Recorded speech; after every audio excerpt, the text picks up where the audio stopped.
গাজায় যুদ্ধবিরতিতে নিজ এলাকায় ফিরেছেন বাস্তুচ্যুত ফিলিস্তিনিরা। তবে এই এলাকাগুলোতে পৌঁছানোর পর নিজেদের বাড়িঘরের অস্তিত্ব খুঁজে না পেয়ে হতাশ তারা।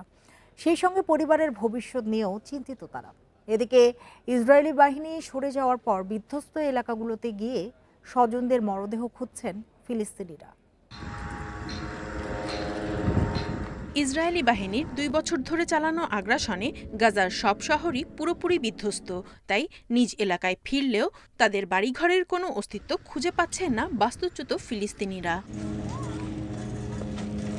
চারপাশে কেবলই ধ্বংসস্তূপ দেখে মানসিকভাবে ভেঙে পড়েছেন তারা। খোলা আকাশের নিচে থাকতে হচ্ছে তাদের। কেউ আবার বাড়িঘরের ধ্বংসাবশেষের মধ্যেই অস্থায়ী তাঁবু টানিয়ে থাকছেন।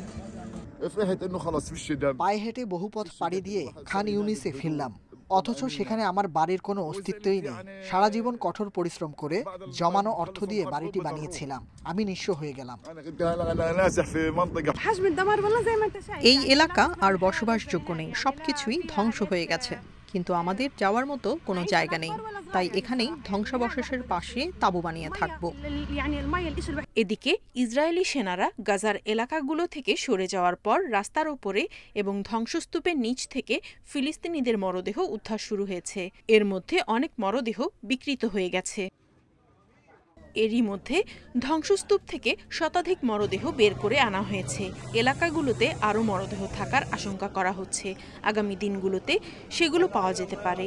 নিহতদের পরিচয় শনাক্ত করতে মরদেহগুলো গাজার বিভিন্ন হাসপাতালের ফরেনসিক বিভাগে পাঠানো হয়েছে।